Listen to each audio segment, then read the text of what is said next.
السلام علیکم، میں ہوں اختر صدیقی اور آپ دیکھ رہے ہیں اپنا من پسند چینل۔ ایک عرصے بعد ملاقات آپ سے ہو رہی ہے، معذرت خواہ ہوں۔ انشاءاللہ اب کوشش ہوگی کہ تمام ویڈیوز جو ہے وہ ریگولرلی آپ تک پہنچتی رہیں۔ اور اس وقت صورتحال سپریم کورٹ میں کیا ہے اور کس کی شائی ہے، کون چیف جسٹس ہے، کس کے اختیارات ہیں، اور حکومت کس حد تک اس سارے معاملے کو کور کرنے میں کامیاب رہی ہے۔ ایسے کون سے ججز ہیں جو اندرون خانہ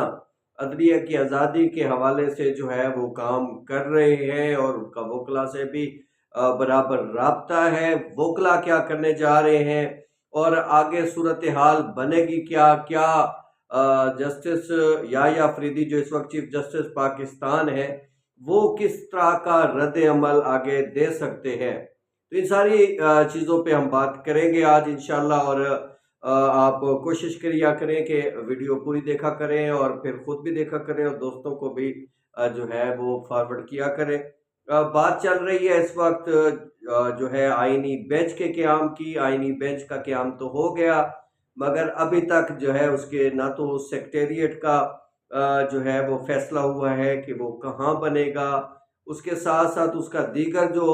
عملہ ہوگا اس کی سچویشن کیا ہوگی، ابھی تک وہ بھی جو ہے وہ ڈیسائیڈ نہیں ہوا ہے۔ اس کے ساتھ ساتھ ابھی تک کتنے مقدمات اس وقت سپریم کورٹ کے پاس موجود ہیں جو اس آئینی بینچ کو منتقل ہوں گے، ان کے حوالے سے بھی ابھی تک کوئی فہرست نہیں بنی ہے۔ اس کے ساتھ ساتھ جو ہے ابھی تک جن ججز کو اس آئینی بینچ کا حصہ بنایا گیا ہے ان کا کنسنٹ بھی سامنے نہیں آ سکا ہے۔ ہو سکتا ہے کہ آنے والے دنوں میں ان میں سے بعض ججز جو ہے وہ اس آئینی بینچ میں بیٹھنے سے جو ہے وہ انکار بھی کر سکتے ہیں۔ تو ایسے میں جو ہے یہ معاملہ ایک بار پھر جو ہے وہ اس وہیں تک چلا جائے گا جہاں سے یہ سٹارٹ ہوا تھا۔ اس وقت صورتحال جو ہے وہ اس وقت جو میں بتانا چاہ رہا ہوں آپ کو بطور سپریم کورٹ رپورٹر، ایک عرصہ دراز سے اس بیٹ کو کور کر رہے ہیں۔ اس وقت جو صورتحال ہے سپریم کورٹ میں، چیف جسٹس جو ہے یحییٰ افریدی صاحب وہ مسلسل کیسز جو ان کے پاس بینچ میں لگے ہوئے تھے پچھلے ہفتے سے، وہ تو انہوں نے سارے ایک ایک کر کے جو ہے وہ روزانہ کی بنیاد پہ وہ نمٹا رہے ہیں۔ ان کو مسلسل ان کی سماعت بھی جاری ہے، مگر اب جو کاز لسٹ بننی ہے سپریم کورٹ کے حوالے سے، فوجداری کیسز جو ہیں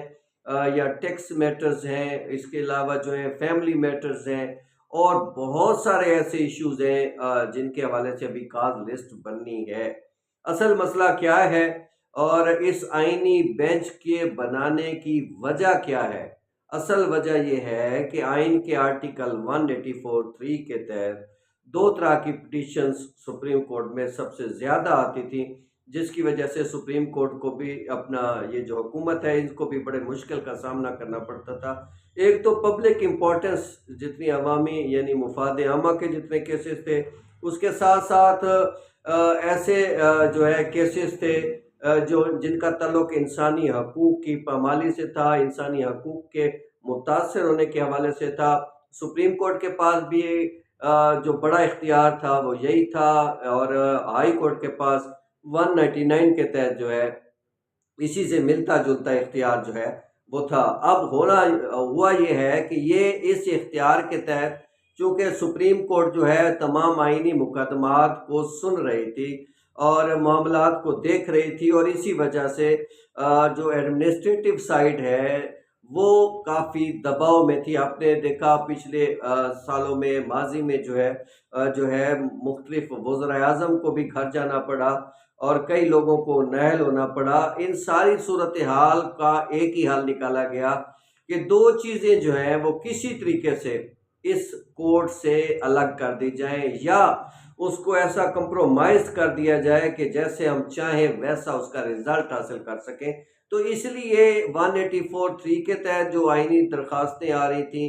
اب ان کو اس آئینی بینچ نے سننا ہے۔ دوسرا سب سے بڑا کام وہ یہ کیا کہ انہوں نے چیف جسٹس کا وہ اختیار ہی ختم کر دیا کہ جس سے وہ آج خود نوٹس لے سکتے تھے، اور بعد میں اسی آج خود نوٹس کو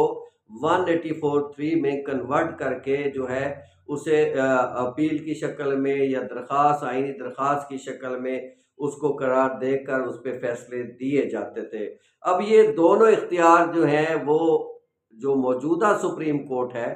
اس کے ہاتھ سے نکل کے چلے گئے ہیں اب آئینی بینچ کے پاس۔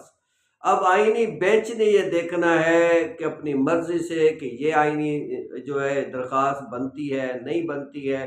سب سے پہلے تو وہ جو رجسٹرار بٹھائیں گے اس سیکٹریٹ میں جو بھی بنا نہیں ہے،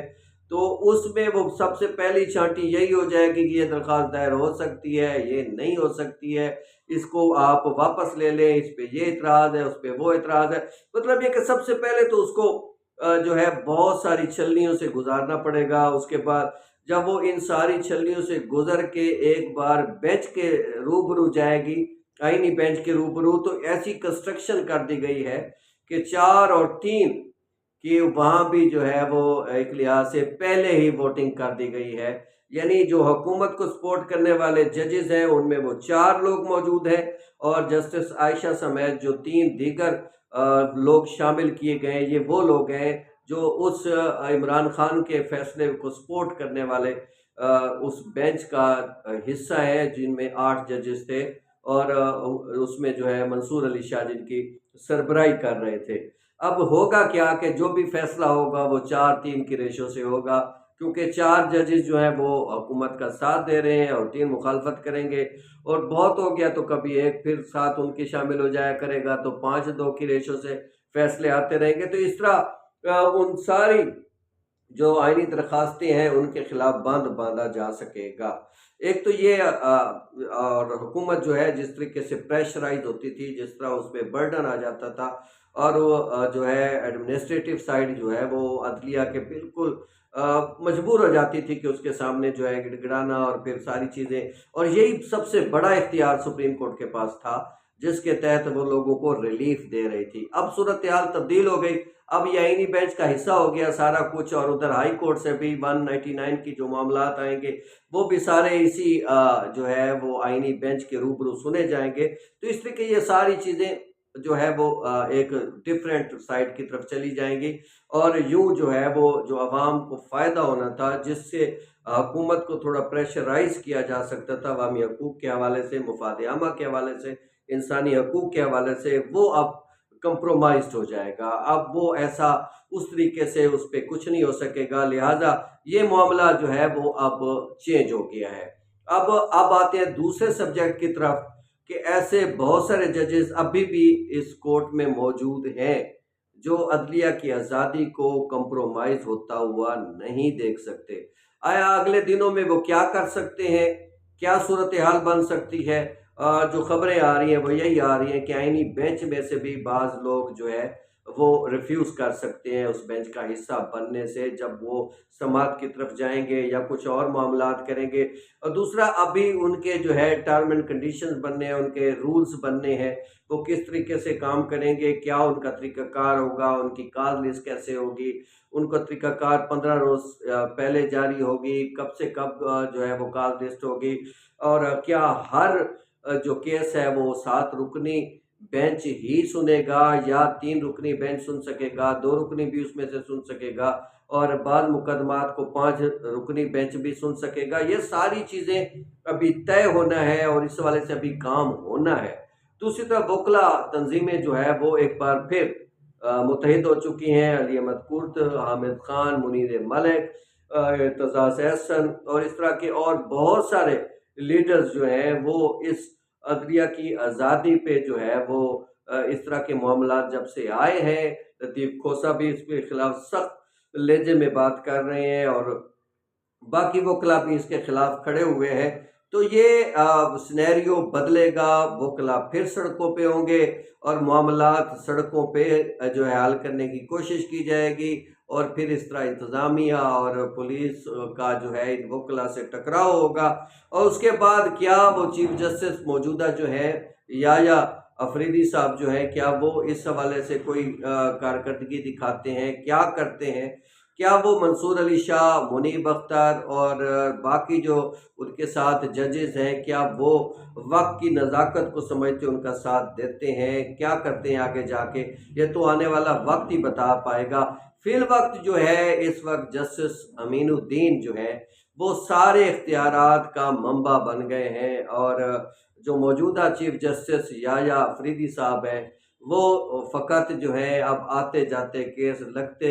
اور صرف کال لسٹوں کی حد تک محدود ہو جائیں گے۔ اس میں بھی اگر دو لوگ ان کے خلاف چلے گئے تو وہ بھی فیصلہ نہیں کر پائیں گے۔ انتظامی امور میں کیا ہو، تبادلے کرنا، ادھر سے ادھر بھیج دینا، رجسٹری کو یہ کرنا، مطلب یہ چیزیں سیٹ کر دینا، ماڈرنائز ویز اختیار کرنا، اور باقی کاز لسٹ کو بہتر سے بہتر کرنا، اور سائنٹیفک بنیادوں پہ جو ہے جو بیکلاگ پڑا ہے اس کو نمٹانا، یہ ساری چیزیں ان کے پاس رہ جائیں گی۔ جو اصل انسانی حقوق کا معاملہ ہے، مفاد عامہ کا معاملہ ہے، اس سے چیف جسٹس پاکستان یحییٰ آفریدی کو فارغ کر دیا گیا ہے۔ اس کے ساتھ دو سینئر ججز بھی اب اس طریقے سے فعال نہیں رہیں گے۔ آنے والا وقت کیا کرے گا اس کے حوالے سے بھی انشاءاللہ آپ کو بتاتے رہیں گے۔ دیکھتے رہیے اختر صدیقی نیوز۔ بہت شکریہ۔